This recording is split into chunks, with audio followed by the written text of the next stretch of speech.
قدیم زمانے میں ایک مالدار تاجر اپنے اہل خاندان اور نوکر چاکروں کے ہمراہ بہت ہی ٹھاٹ باٹ سے ایران کے ایک شہر میں رہتا تھا۔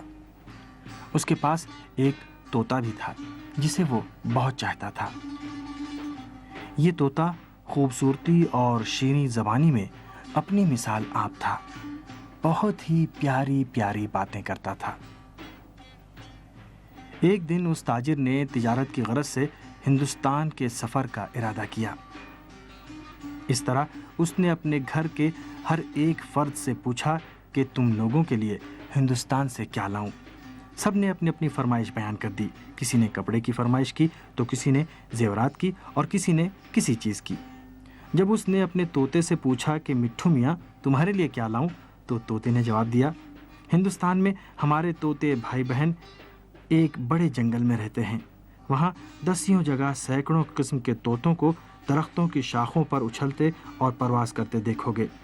تم اس جنگل میں جانا اور ان سے میرا حال بیان کرنا کہ کس طرح میں تمہارے پاس زندگی گزار رہا ہوں۔ ان کو میرا سلام کہنا اور میری طرف سے کہنا ہے کہ یہ کہاں کا دستور ہے کہ میں قفس میں زندگی بسر کروں اور تم لوگ اس وسیع و عریض جنگل میں اس ڈال سے اس ڈال پر آزادانہ طریقے سے پرواز کرتے رہو۔ تاجر نے اپنے طوطے سے وعدہ کیا کہ وہ اس کا پیغام اس کے دوستوں کو پہنچا دے گا۔ ہندوستان پہنچنے کے کچھ دن بعد وہ تاجر اس جنگل میں گیا جہاں اس کے طوطے نے اس سے جانے کو کہا تھا۔ سینکڑوں پرندے درختوں کی شاخوں پر ادھر سے ادھر اڑتے پھڑپڑاتے اپنی خوشیوں کا اظہار کر رہے تھے۔ تاجر اپنے وعدے کو یاد کر کے طوطوں کے جھرمٹ کی طرف روانہ ہوا اور اس نے اپنے طوطے کا پورا پیغام وہاں موجود طوطوں تک پہنچا دیا۔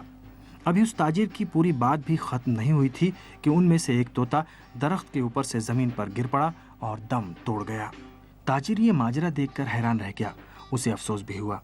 وہ اپنے دل ہی دل میں کہنے لگا کہ شاید یہ طوطا میرے طوطے کا رشتہ دار ہے، اسی لیے شدت غم سے اس نے جان دے دی۔ چند ہفتے گزر جانے کے بعد وہ واپس ایران اپنے گھر لوٹا۔ گھر والوں کے لیے جو تحفے تحائف لے کر آیا تھا اس نے سب میں تقسیم کر دیے، اور اب باری طوطے کی آئی، جو یہ جاننے کے لیے بے چین تھا کہ اس کا پیغام سن کر جنگل کے طوطوں نے کیا کہا۔ تاجر جو جنگل کے واقعے سے سخت متاثر ہوا تھا، تھوڑی دیر رکا رہا، لیکن اس کے طوطے نے اس سے اتنا اصرار کیا کہ اسے اپنی زبان کھولنی پڑی، اور پھر اس نے بھررائی ہوئی اور روتی ہوئی آواز میں واقعہ بیان کرنا شروع کیا اور کہا کہ مجھے بہت افسوس ہے کہ جو پیغام میں نے پہنچایا اس نے ایک طوطے کی جان لے لی۔ ابھی تاجر اپنی بات مکمل بھی نہ کر پایا تھا کہ اس کا پیارا طوطا زمین پر گر کر اپنا دم توڑ چکا تھا۔ تاجر جو یہ واقعہ دیکھ کر دم بخود ہو گیا تھا، مسلسل گریہ وزاری کرتا جا رہا تھا۔ اس کی سمجھ میں نہیں آ رہا تھا کہ کیا کرے۔ مسلسل خود کو ملامت کرتا جا رہا تھا کہ اس نے جنگل کا واقعہ کیوں اپنے طوطے سے بیان کر دیا۔ تاجر جب کافی دیر گریہ وزاری کر چکا تھا، اس نے سوچا کہ اپنے طوطے کو لے کر باغ میں دفن کر دے، لیکن جوں ہی قفس کا در کھلا، مردہ طوطا پھر سے اڑ گیا اور ایک درخت کی شاخ پر جا بیٹھا۔ بے جان طوطا زندہ ہو گیا تھا اور عقاب کی مانند پرواز کر رہا تھا۔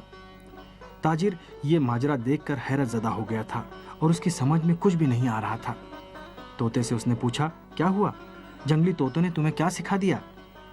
طوطے نے بالائے درخت سے جواب دیا، میری خوبصورتی اور شیریں زبانی ہی میری قید و مشقت کا باعث بنی ہے۔ آزادی کے لیے ہمیں اپنی خوبصورتی اور زیبائی کو چھپانا ہوگا۔